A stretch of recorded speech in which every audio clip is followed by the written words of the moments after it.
구약성경 이사야 9장 2절부터 7절과 이사야 60장 1절부터 3절까지입니다. 흑암에 행하던 백성이 큰 빛을 보고 사망의 그늘진 땅에 거하던 자에게 빛이 비치도다. 주께서 이 나라를 창성케 하시며 그 즐거움을 더하게 하셨으므로 추수하는 즐거움과 탈취물을 나누는 때의 즐거움 같이 그들이 주의 앞에서 즐거워하오니 이는 그들의 무겁게 맨 멍에와 그 어깨의 채찍과 그 앞지자의 막대기를 꺾으시되 미디안의 날과 같이 하셨음이니이다. 어지러이 싸우는 군인의 갑옷과 피 묻은 복장이 불에 섭같이 살라지리니 이는 한 아기가 우리에게 낳고 한 아들을 우리에게 주신 바 되었는데 그 어깨에는 정사를 메었고 그 이름은 기묘자라 모사라 전능하신 하나님이라 영존하시는 아버지라 평강의 왕이라 할 것임이라. 그 정사와 평강의 더함이 무궁하며 또 다윗의 위에 앉아서 그 나라를 굳게 세우고 자금 이후 영원토록 공평과 정의로 그것을 보존하실 것이라. 만군의 여호와의 열심히 이를 이루시리라. 아멘. 일어나라 빛을 발하라. 이는 내 빛이 이르렀고 여호와의 영광이 내 위에 임하였음이니라. 보라, 어둠의 땅을 덮을 것이며 캄캄함이 만민을 가리우려니와 오직 여호와께서 내 위에 임하실 것이며 그 영광이 내 위에 나타나리니 열방은 내 빛으로 열왕은 비치는 내 광명으로 나아오리라. 아멘. 동방박사 세 사람이 아기 예수를 만나러 먼 길을 옵니다. 보배로운 보배합에 황금과 유황 아니고요, 유향, 모략 세 가지를 담고서 옵니다. 여러분들 교회 학교 다녔을 때 성경 퀴즈 하면은 그런 거 많이 나와요. 동방박사가 갖고 온 선물은 뭐였을까? 그러면 이제 빨리 손드는 녀석이 황금과 유황과 모략이요. 그러면은 조용히 손들고 유황 아니고요, 유향인데요. 그러면은 그 녀석이 정답이에요. 황금과 유향과 모략을 담아서 먼 길 동쪽에 있었던 박사들, 누구는 왕들이라고도 합니다. 하나님의 말씀을 아는 사람들이에요. 그 사람들이 주를 만나러 옵니다. 오늘 성탄의 이 귀한 날, 여러분들도 동방박사처럼 그 보배합 거기에 귀한 것들을 담아서 여기 아기 예수 빛 대신 주님을 만나러 이곳에 왔습니다. 오늘 이 동방박사의 얘기들을 하고 싶어요. 동방박사 이야기가 마태복음 2장에 있는데요, 이렇게 되어 있습니다. 헤롯 왕 때에 예수께서 유대 베들레헴에 나심에 동방으로부터 박사들이 예루살렘에 이르러 말하되 유대인의 왕으로 나신 이가 어디 계시뇨? 이 사람들이 왔어요. 왜 왔습니까? 이렇게 설명합니다. 우리가 동방에서 그의 별을 보고 그에게 경배하러 왔노라 하니. 동방에서 별을 봤답니다. 이 사람들은 뭘 봤어요? 밤하늘 어두움 가운데 빛을 봤어요. 징조를 본 거예요. 그리고 빛을 보고서 그 빛 가운데로 나옵니다. 오늘 설교의 제목이 빛이 여기 오신답니다. 빛이 여기 오셔요. 동방박사 세 사람 빛을 봤어요. 그 빛을 보고 나서는 어떻게 해요? 그 빛을 따라서 와야만 될 것 같습니다. 빛을 따라서 가야만 돼요. 왜 그 빛을 따라서 가야만 합니까? 왜 그 빛이 말하고 있는 그분, 그 왕 앞에 가야 합니까? 빛으로 나아가는 그 먼 길을 왜 이 사람들은 그렇게 그 먼 길을 보배합에 귀한 것들을 담아서 왔을까? 대답은 하나입니다. 그 빛이 무엇인지 이 사람들은 알았어요. 동방박사는 빛이 뭔지 압니다. 무슨 의미인지 압니다. 그래서 그 빛을 따라서 왔죠. 여기 계신 여러분들도 그 빛이 어떤 의미인지 아실 겁니다. 혹시나 모르신다면 오늘 제 설교를 잘 들어주시고요, 또 이미 아셨던 분들도 다시 한번 확인했으면 좋겠습니다. 동방박사들은 도대체 뭘 기대하고 왔을까요? 뭘 기대하고 그 먼 길을, 그 귀한 것들을 담아서 왔을까? 도대체 그 빛에 대하여 이 동방박사들은 어떤 기대를 했을까?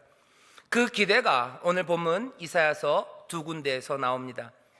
이사야서 오늘 첫 번째 읽은 본문 9절에 보면 2절에 이렇게 돼 있죠. 9장 2절입니다. 흑암에 행하던 백성이 큰 빛을 보고 사망의 그늘진 땅에 거하던 자에게 빛이 비추도다. 흑암에 있는 사람들에게 빛이에요. 근데 이 빛은 뭐냐? 9장에 있는 말씀은 아주 간단하게 얘기합니다. 이 빛은 자유입니다. 묶여있는 자들을 자유케 하시는 빛이에요. 어떻게 합니까? 여기 보면 9장에 있는 말씀들이 다 그래요. 이 빛이 와서 이 흑암에 있던 사람들을요 기쁘게 만들어요. 즐겁게 만듭니다. 그 전에는 어땠는데요? 9장 조금 앞에 8장에 보면 이렇게 돼 있어요. 이 사람들 흑암에 거한대요. 20절에 보면 8장 20절에 보면 이 사람들은 아침 빛을 보지 못한답니다. 아침에 빛이 없어요. 밤이 지나면 아침이 오고 빛이 해가 뜰 줄 알았는데 이 사람들 이 흑암은 어떤 흑암입니까? 아침이 돼도 해가 뜨지 않는 흑암이에요. 우리가 기대하는 빛은요, 어떤 세상에서 기대하는 빛이냐면 아침에 해가 뜨지 않는 세상에서 기대하는 빛입니다. 아침마다 해가 뜨는 것 같지만 어쩌면 하나님은 은혜로 우리에게 아침마다 해를 주시지만 우리의 삶의 어둠은 늘 그렇지는 않습니다. 사람들은 그렇게 얘기해요. 쥐구멍에도 볕 뜰 날이 있대요. 그냥 그렇게 기대할 뿐이에요. 쥐구멍에 볕이 잘 안 듭니다. 아침이 되면 해가 뜰 것 같아서 아침이 되면 해가 뜨지만 내 삶의 어둠은 사라지지 않아요. 오늘 9장에 있는 말씀 보면 이렇게 되어 있어요. 그들의 무겁게 맨 멍에와 그 어깨의 채찍과 그 압제자의 막대기라고 얘기해요. 우리 어깨의 멍에가 그게 쉽게 풀어집니까? 우리 어깨의 채찍이 그렇게 쉽게 떠나갑니까? 우리를 여기저기 몰고 다니는 막대기가 이 아침이 되면 사라집니까? 아니에요. 우리 어깨에 있는 멍에와 채찍은 날이 가도 그대로 있습니다. 멍에를 진 사람은 멍에를 벗어날 수 없어요. 한번 빚을 진 사람들은 그 빚에서 헤어나올 수 없는 것처럼 점점 어둠은 깊어갑니다. 8장 20절에 보면 아침 빛을 보지 못한대요. 뭐가 시간이 지나면 해결된다고요? 아니요, 그건 막연한 기대일 뿐입니다. 아침에는 해가 뜨지 않아요. 아침이 돼도 해가 뜨지 않아요. 아니, 아침이 오지 않습니다. 이 사람들은 어떻게 해요? 21절, 8장 21절에 보면 이 사람들은 헤매기 시작하는 거예요. 헤맵니다. 여기저기 방황하기 시작합니다. 헤매는 이들은 곤고해지는 거예요. 지쳐가기 시작하는 거예요. 아침이 돼서 해가 뜬다면 문제가 해결되는데 내 어깨에 있는 멍에가 시간이 지나면 풀어진다면 괜찮을 텐데 아니에요. 헤매고 지쳐가기 시작하는 거죠. 헤매며 곤고하며 그리고 줄이기 시작하는 거죠. 힘들고 지치고 이제는 주저앉습니다. 이 사람들이 하늘을 바라보여 위를 바라보고 땅을 바라보며 하나님을 저주합니다. 그런다고 해서 해가 뜨는 게 아니에요. 점점 22절에 보면 그들이 심한 흑암 중으로 쫓겨 들어가리라 그래요. 어둠이 깊어지고 빛이 있지 않으면 흑암은 점점 깊어지고 사람들은 그 어둠 속으로 숨어 들어가기 시작합니다. 설상가상이에요. 어려움에 처합니다. 어려움에 처해요. 전에 고통하는 사람들이요, 이 흑암 가운데 고통하는 이들에게 오늘 우리가 만나러 가는 빛은 어떤 빛이냐면요, 바로 이런 어둠, 끝나지 않을 것 같은 어둠, 사라지지 않을 것 같은 멍에와 없어지지 않을 것 같은 채찍과 떠나가지 않을 것 같은 그 인생의 막대기들, 그것 안에서 힘들고 지치고 그리고 점점 더 어둠 속으로 빠져들어가는 사람들, 그런 사람들에게 비치는 빛입니다. 이 빛은 찬란한 가운데 살아가는 사람들에게 빛이 아니에요. 어차피 자유롭게 살아가는 사람들에게 빛이 아닙니다. 어차피 높은 곳에서 뛰어다니는 사람들에게 비추는 빛이 아니에요. 동방 박사들은 왜 이 빛이 보이는 것을 보고 그리로 달려나갑니까? 왜냐하면 그들이 어둠 가운데 있다는 걸 알아요. 자유함이 없다는 걸 압니다. 묶여있는 삶이라는 걸 알아요. 억압 가운데 있습니다. 폭력 가운데 있습니다. 전쟁이 끝나지 않아요. 그런데 오늘 말씀은 뭐라고 합니까? 이 빛은 어떤 빛이냐? 이 빛이 비추면 어지러이 싸우는 군인의 갑옷, 피 묻은 복장들, 이거 불에 다 살라내는 거예요. 우리 어깨에 있는 멍에들과 채찍과 막대기, 그것들을 다 꺾는 빛입니다. 우리 가운데 빛이 오신대요. 그 빛이 오신다는 거에 어떤 기대를 가지셔야 돼요? 여러분들의 삶을 얽매이고 있었던 모든 것들이 다 사라지고 그리고 다 꺾여지는 기대가 빛인 줄 믿습니다. 빛에 대해서 그렇게 기대하세요. 빛이 오십니다. 오늘은 그냥 성탄절 선물 받는 날 아니에요. 어제 저녁에 우리 교회에서 행사가 있었어요. 꼬맹이들이 떡국을 먹더라고요. 아주 요만한 꼬맹이 하나가 떡국을 맛있게 먹고 있어요. 그래서 야, 너 참 맛있게 먹는구나. 크리스마스인데 선물은 받았니? 그랬어요. 그랬더니 그 녀석이 하는 말이 아니요. 그래서 크리스마스인데 선물 못 받아서 어떻게? 그랬더니 그 녀석이 그러더라고요. 어차피 제 생일도 아닌데요, 뭐.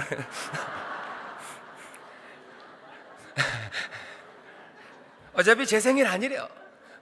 근데 이렇게 뭐 이렇게 차갑게 냉소적으로 한 얘기는 아닙니다. 그냥 선물 안 받아도 괜찮아요. 전 괜찮아요. 제 생일이 아닌데 뭐 어때요? 뭐 이렇게 말한 겁니다, 사실은. 크리스마스가 선물 받는 날은 아니에요. 어쩌면 더 큰 선물을 받는 날입니다. 성탄 빛이 임해요. 조그만 선물 하나 오고 가는 게 아니에요. 누구에게? 흑암에 거한 사람. 어떤 흑암? 눌린 사람. 눌려서 아침 해가 뜨는 것을 보지 못할 사람. 계속해서 그 흑암 가운데 어쩔 줄 모르는 사람. 흑암에 행하던 사람들, 사망의 그늘에 거하던 그 사람들에게 뭐가요? 자유가 임하는 줄 믿습니다. 자유가 임한대요. 이건 빛이 오셔서 하는 거예요. 이 땅에 전쟁 그거 없어질 겁니다. 왜요? 오늘 본문이 얘기해요. 평강의 왕이 오신대요. 이는 한 아기가 우리에게 낳고 한 아들을 우리에게 주신 바 되었는데 그 어깨에는 정사를 메었고 그 이름은 기묘자라 모사라, 전능하신 하나님이라, 영존하신 아버지라, 평강의 왕이라. 평강의 왕이라. 그 정사와 평강의 더함이 무궁하대요. 무궁해. 끝이 없어요. 끝이 없어요. 우리 가운데 자유함은요, 때로는 잠깐 자유로워요. 그러다 다시 쳇바퀴처럼 제자리로 돌아갑니다. 풀린 것 같아요. 하지만 다시 묶여갑니다.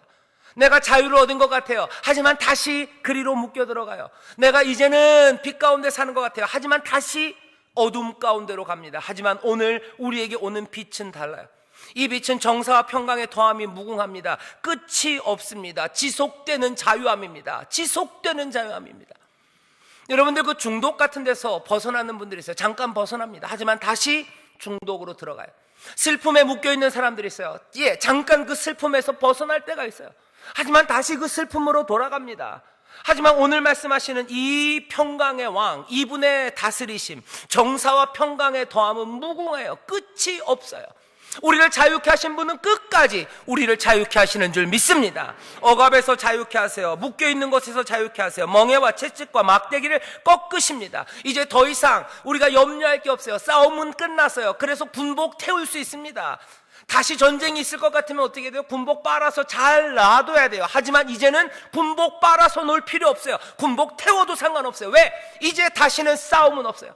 다시는 우리를 압제하러 달려나온 건 없어요. 왜? 평강의 왕, 그 정사와 그 다스림이 무궁하신 분이 이제 빛으로 오시기 때문인 줄 믿습니다. 우리가 믿는 거면 그 빛이 오는 거예요. 동방박사들, 그 빛이 오심을 지금 보고 있어요.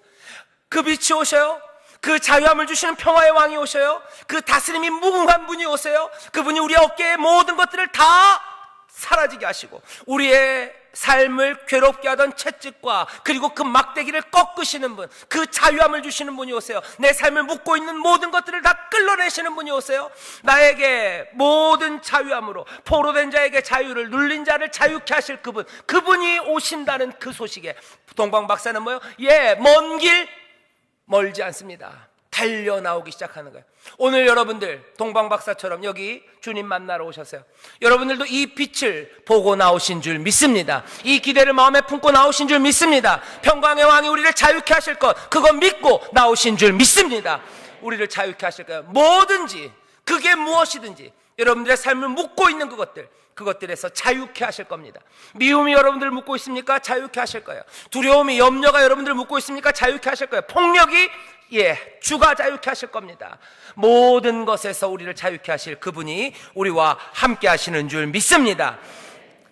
자유케 하시는 빛이에요. 또 그거 하나만 보고 달려나온 거 아닙니다. 동방박사들은 이 빛이 무슨 의미인지 알아요. 이사야서를 잘 아는 사람입니다. 60장에 보면 오늘 두 번째 말씀이 있어요. 동방박사들이 기대한 게 있습니다. 이사야서 60장에 있는 말씀, 이 말씀은 누구에게 주시는 말씀이냐면요, 예루살렘에게 주시는 말씀입니다. 예루살렘, 어떤 예루살렘이에요? 황폐화된 예루살렘이에요. 몽땅 다 무너진 예루살렘입니다. 죄로 인해서 잡혀갔어요. 이제 적들은 쳐들어와서 온 도시를 다 무너뜨렸습니다. 찬란하던 성전, 그것들은 자취를 감춰버렸어요. 성전마다 그득했던 금들, 그거 다 박박 긁어갔어요. 하나님의 성물로 섬겼던 그 찬란한 그릇들, 금그릇들, 은그릇들 다 전쟁에서 쳐서 빼앗겨 갑니다. 불탄 곳이에요. 폐허가 된 곳, 난장판이 된 그 예루살렘입니다. 큰 건물이 무너져 버렸어요. 이제 거기서 뭘 먹고 살지 모릅니다. 경제 바닥을 쳤어요. 누구도 여기서 뭘 해야 될지 모릅니다. 보이는 건 다 무너져 있어요. 그 예루살렘은 절망의 준비가 된 곳입니다. 그곳에 거하는 거민들 늘 한숨 쉴 준비가 된 사람들이에요. 즐거운 일을 봐도 울어요. 그리고 또 슬픈 일을 봐도 울어요. 재밌는 일을 봐도 눈물이 나고, 또 코미디를 봐도 눈물이 나요. 이 일에도 한숨이, 저 일에도 한숨이 나오는 사람들, 한숨 쉴 준비된 사람들, 절망의 준비가 된 사람들, 거기 예루살렘입니다. 미래가 보이지 않는 곳이에요. 앞날이 어떻게 될지 몰라요. 어떻게 보면 가난입니다. 어떻게 보면 피바다예요. 이게 어떻게 미래가 무엇일지, 앞으로의 삶의 풍요함, 이런 것들 꿈꿀 수 없는 그곳입니다. 세상이 그렇다면 여러분들 어떻게 되실 것 같아요? 가끔 영화나 아니면 뭐 다큐멘터리나 뉴스 같은 데 나와요. 폭격 맞은 도시들 여러분들 보신 적 있을 겁니다. 시리아의 알레포 이런 데 폭격 맞아요. 폭격 맞아서 지금도 폭격이 이루어지고 있어요. 먼지가 가득합니다. 자욱한 먼지, 무너진 건물들, 울고 있는 사람들, 건드리기만 해도 눈물을 쏟을 것 같은 사람들, 그 사람들이 앉아들 있는 거예요. 거기 뭐예요? 주저앉아 있는 곳입니다. 거기서 춤추는 사람 아무도 없어요. 거기서 달리는 사람 아무도 없어요. 그렇게 무너진 삶 가운데 사람들은 주저앉아 있습니다. 앉아서 한숨 쉬는 거예요. 고개는 떨어져 있습니다. 코는 얼마큼이 빠질지 모를 정도로 머리 숙이고 있는 거예요. 그 예루살렘에 지금 여호와께서 하시는 말씀이에요. 주저앉아 있는 사람들에게 하실 말씀은 뭡니까? 여기 이 말씀이에요. 주저앉아 있는 사람들에게 주시는 말씀이에요. 일어나라. 그러네. 일어나라. 일어나라. 일어나라. 일어나라. 너 왜 앉아있니? 일어나라. 사람들이 물을 겁니다. 일어나라는 음성이 들으면 고개를 쳐들고 볼 거예요. 왜 일어나야 합니까? 왜 일어나야 합니까? 여기는 폐허인데, 여기는 난장판인데, 경제는 바닥을 치고 누구도 뭘 해야 되는지 모르는 세상에서, 미래를 꿈꿀 수 없는 세상에서 내가 왜 일어나야 됩니까? 하지만 하나님의 말씀은 어떻게 임하는가요? 일어나라 얘기하세요. 빛을 발하라. 왜? 이는 내 빛이 이르렀고 여호와의 영광이 내 위에 임하였음이니라. 아멘. 아멘. 빛이 왔다는 건 그런 의미입니다. 그런 의미예요. 황폐한 곳, 주저앉아 있을 수밖에 없는 곳, 먼지만 자욱한 곳, 무너진 건물들만 있는 곳, 앞날을 예약할 수 없고 앞날을 꿈꿀 수 없는 그곳, 빛은 어디예요? 거기 임하는 거예요. 앞에 이사야 9장에 있는 말씀이 우리에게 자유를 주시는 그 놀라운 빛이라면, 여기 이사야서 60장 이 사람들에게 임하는 빛은 뭡니까? 풍요함, 풍성함, 번영의 빛, 그 빛이 임하는 줄 믿습니다. 여러분들 빛이 임한다고 할 때 뭐예요? 풍요함의 약속이에요. 번영입니다. 아주 노골적으로 얘기합니다. 이사야서 60장이 얘기하는 거예요. 너희들 염려하지 말아라. 일어나라. 너희들 다 망했다고? 앞날이 보이지 않는다고? 아니, 보라, 어두움이 땅을 덮을 거야. 하지만 캄캄함이 만민을 가리울 거야. 하지만 오직 여호와께서 내 위에 임하실 것이며 그 영광이 내 위에 나타나리니 열방은 내 빛으로, 열왕은 비추는 내 광명으로 나오리라. 아멘. 아멘. 폭격 맞은 도시에 누가 옵니까? 아무도 안 와요. 건물들은 다 무너지고 경제적 기반은 하나도 없어요. 산산이 무너진 먼지만 풀풀한 곳에, 절망의 준비만 있는 곳에 누가 옵니까? 아무도 안 옵니다. 그런데 뭐라고 해요? 빛이 임한다. 그러면 어떻게 된다고? 열왕이 너에게로 온대요. 미래는 어떻게 이루어집니까? 이렇게 빛이 임하면서 오는가? 만방에서 온다. 너희 그 황폐한 예루살렘아, 염려하지 말아라. 온다. 왕들이 온다. 양들이 온다. 바다의 풍부가 온다. 세상에 있는 모든 보요함이 네게로 온다. 몽땅 다 온대요. 4절 제가 읽어볼까요? 내 눈을 들어 사면을 보라. 무리가 다 모여 네게로 오느니라. 내 아들들은 원방에서 오겠고 내 딸들은 안기워 올 것이며. 아들들이 돌아와요. 딸들이 돌아와요. 왜? 망한 집에 누가 옵니까? 이젠 망한 집 아니라는 거예요. 먼지만 풀풀 나는 다 쫄딱 망한 집 아니에요. 아들들이 옵니다. 딸들이 안기워 옵니다. 아마 사위들이 딸을 안고 오나 봐요. 왜? 장인댁에 먹을 게 많으니까 안고 온대요. 마구 오기 시작한답니다. 5절 볼까요? 그때 네가 보고 희색을 바라며 네 마음이 놀라고 또 화창하리니. 절망으로 앉아있던 사람들 이제는 얼굴이 화창합니다. 얼굴색이 달라집니다. 왜요? 이는 바다의 풍부가 내게로 돌아오며 열왕의 재물이 내게로 옴이라 말씀하시는 거예요. 망한 집, 망한 도시? 아니, 빛이 임한대요. 풍요함, 풍성함, 그것들 온답니다. 6절 보면 허다한 약대, 미디안과 에바의 젊은 약대가 내 가운데 편만할 것이며. 낙타들이 막 온대요. 뭐 낙타 잡아먹으려고 오는 거 아닙니다. 낙타 거기에는 뭘 실은 거예요? 가득히 뭔가 물물 교환할 것들 가득 채운 낙타들이 옵니다. 우리식으로 말하면 뭐예요? 항구마다 뭐 굉장한 상선들, 컨테이너선들 가득 찹니다. 온 나라들이 모이기 시작합니다. 아무것도 아닌 것 같고 망한 것 같고 절망할 것 같은 이 땅에 하나님께서 바다의 풍부와 온 열방의 재물이 내게로 오게 하신대요. 그러면 너희들은 기뻐하고 얼굴색은 달라지고 너희 아들들 오고 딸들은 안기워 올 거고. 또 뭐라고요? 여기 보면 이런 말씀이 있어요. 스바야 아들 사람들은 금과 유향을 가지고 가장 귀한 것 가지고 여호와의 찬송을 전파할 것입니다. 금 가지고 옵니다. 유향 가지고 옵니다. 그리고 오는 거예요. 오는 거예요. 동방 박사들 이 빛을 알아요. 빛이 온다는 게 어떤 의미인지 알아요. 빛이 온다는 건 자유함을 주는 거예요. 빛이 온다는 건 뭐예요? 풍요로움, 그리고 번영을 주는 겁니다. 주저앉아서 울고 있는 사람들에게 풍요로움이 와요. 묶여있는 사람에게 자유가 와요. 그 빛을 동방 박사 이 사람들은 보았어요. 그러니까 어떻게 하는 거예요? 달려옵니다. 그 빛으로 달려오는 줄 믿습니다. 여러분들도 그렇게 달려온 줄 믿습니다. 여러분들도 그 기대로 달려온 줄 믿습니다. 이 일을 여호와 열심히 이루신다 그랬어요. 이 빛은 가짜 빛이 아닙니다. 한 아기가 난다고 그랬어요. 예, 정말 났어요. 한 아들을 우리에게 주신다고 그랬어요. 예, 정말 주셨어요. 여호와의 열심히 이를 이루신다고 하셨어요. 예, 여호와의 열심히 이를 이루신 줄 믿습니다. 이 빛, 이 기대 놓치지 마세요. 이 빛을 보고 오는 거예요.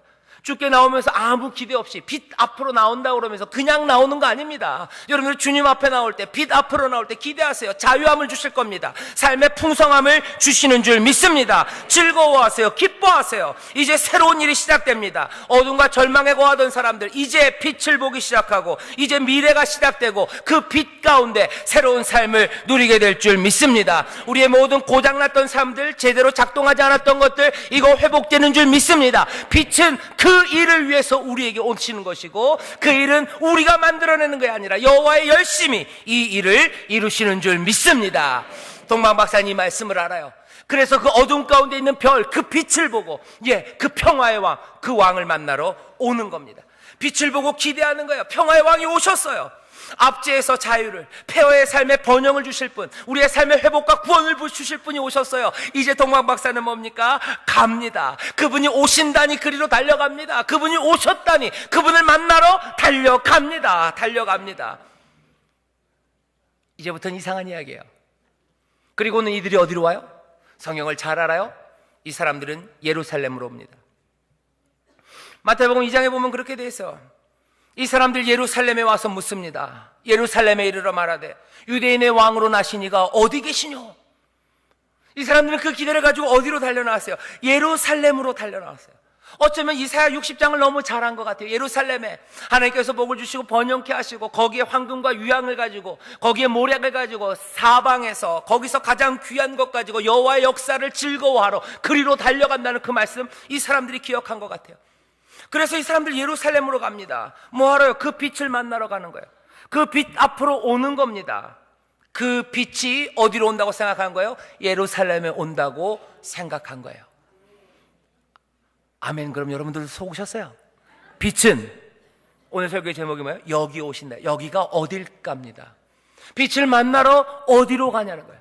우리의 기대, 우리의 삶의 압제를 끌어주실 그 자유함의 기대, 우리의 삶의 그 폐허와 절망 가운데서 우리에게 다시 한번 구원과 번영과 풍요로움을 주실, 그 회복을 주실 그분을 만나는 소망을 가지고, 이건 반드시 이루어질 소망인데 그 빛이 오셨는데 그 주를 만나러 가야 되는데 어디로 가냐는 거죠. 빛이 어디 오셨을까요? 동방 박사들은 예루살렘에 오신 줄 알았어요. 예루살렘에 오신. 빛은 예루살렘에 올 거라고 생각했어요. 예루살렘, 헤롯 때의 예루살렘은 그래도 괜찮습니다.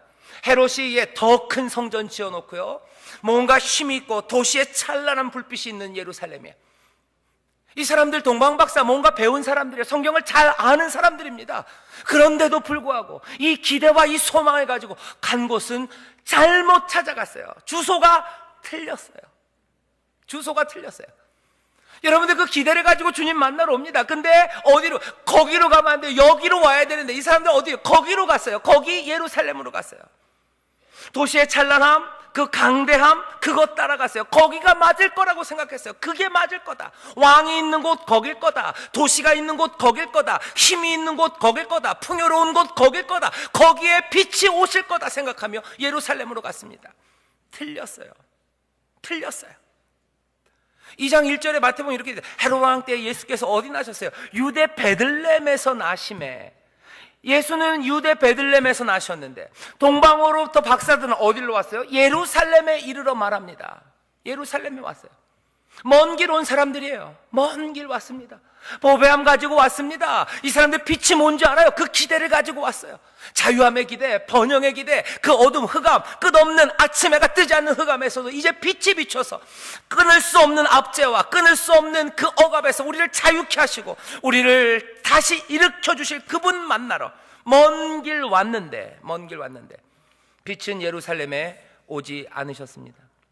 어디에요? 어디로 오셨대요? 어디로 오셨습니까? 2장 6절에 보면 이렇게 되어 있어요. 또 유대 땅 베들레헴에 오셨어요.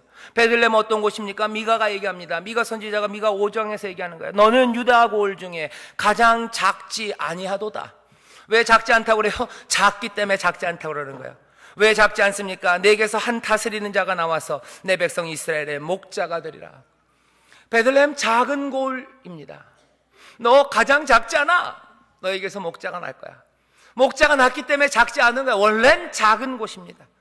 작은 마을이에요. 시골 마을이에요. 먼지 나는 마을입니다.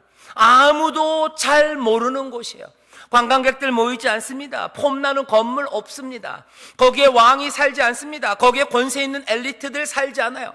판검사들이 사는 곳 아닙니다. 거기는 무슨 재벌이 사는 곳도 아닙니다. 거기는 베들레헴이에요. 베들레헴. 거기는 먼지 나는 시골 마을입니다. 바로 거기에 나신 거예요. 오늘 우리 아침에 예수님 만나러 왔어요. 빛에 대한 기대를 가져왔어요. 우리의 자유함과 우리의 삶의 풍요함, 그것들을 회복시키실 분, 아무도 만들 수 없는 그것들을 평화의 왕이 오셔서 그 정사와 그 다스림이 무궁하신 분, 그분 만나러 왔어요. 그런데 빛을 만나려면, 그 빛을 만나려면 우리가 지금 어디에 있는지 보셔야 돼요. 우리는 어디로 가고 있는가? 우리가 예루살렘에 가면 그 빛을 만날 수 없습니다. 그 약속 만날 수 없습니다. 빛을 만나려면 어떻게 돼요? 베들레헴으로 가야 돼요. 적어도 이 동방박사 이 사람들 잘못 이해했어요. 잘못 계산했어요. 그 빛을 만나려면 예루살렘으로 가야 된다고 생각했어요. 하지만 아니라는 것 알고 적어도 이 동방박사들은 어떻게 합니까? 베들레헴, 그 베들레헴으로 발걸음을 옮기기 시작합니다. 오늘 제가 여러분들에게 전하고 싶은 말씀, 여러분들 혹시라도 그 빛에 대한 기대를 가지고 예루살렘으로 간다면, 아니요, 그 빛을 만나려면 어디로? 베들레헴으로 가셔야 돼요. 예루살렘으로 가셨다면 그 길 꺾으시면 돼요. 단지 얼만큼? 베들레헴에서 예루살렘까지 한 15km, 14km 그 정도 됩니다. 15km 틀린 거예요. 그 길, 하지만 많은 사람들이 그 길을 걷지를 못해요. 그 길을 걷지를 못해요. 예루살렘에서 베들레헴으로 내려오지를 못해요. 왜? 그 길은 먼지 나는 길이에요. 예루살렘의 찬란한, 도시의 찬란함이 없어요. 도시의 강력함이 없어요. 베들레헴은 작은 고을, 시골 마을, 먼지 나는 길, 아무도 모르는 길, 하나도 폼나지 않은 삶이에요. 그곳으로 적어도 동방박사는 발걸음을 옮깁니다. 동방박사들은 길을 바꿉니다. 베들레헴으로 갑니다. 이 사람들 예수님과 나신 시간, 어쩌면 상상해보면 성탄의 아침이에요.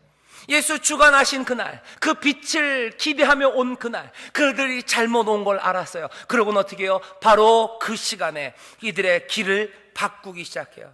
제가 오늘 여러분들에게 기대하는 겁니다. 여러분, 이 동방박사들처럼 우리도 기대로 나왔어요. 기대를 가득 차서 나와서 주님이 내 삶의 자유함과 내 삶의 풍요로움을 가져다 주실 거예요.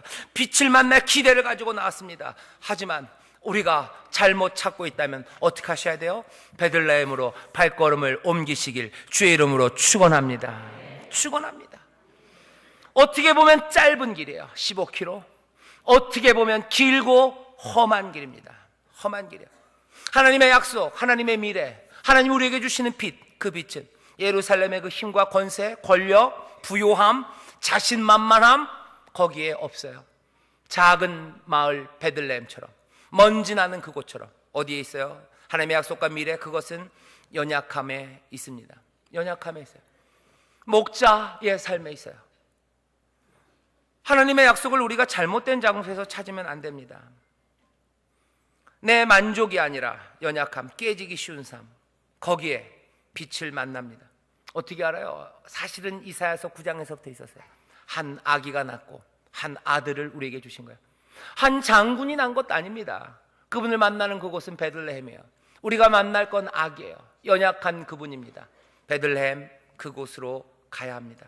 그래야 뭐요? 빛을 만나요. 거기에 자유함과 거기에 풍성함이 있는 줄 믿습니다. 여러분들 베들레헴으로 가실 준비 되나요?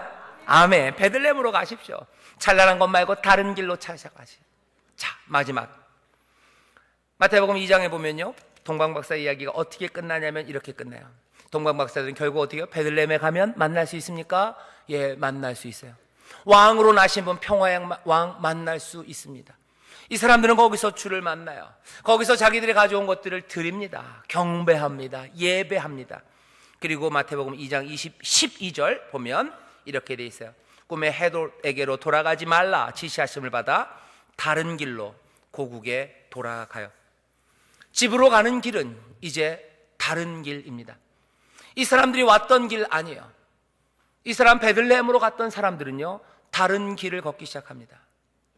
베들레헴에 가서 주를 만난 사람들은 다른 길을 걸어요. 오던 길과 다른 길입니다.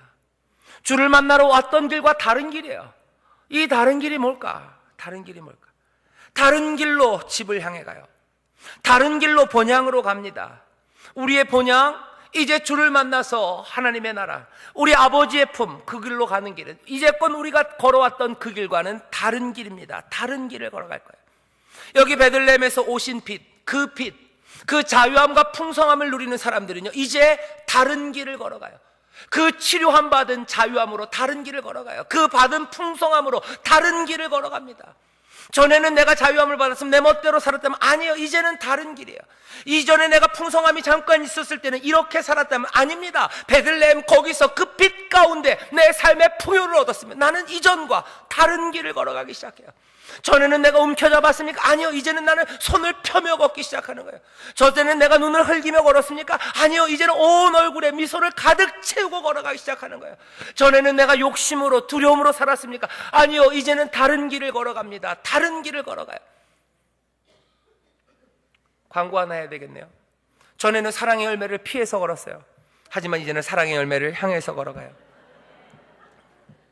다른 길을 걸어갑니다. 전에는 잘난 사람 쫓아다녔어요. 하지만 이제는 다른 길을 걸어가요.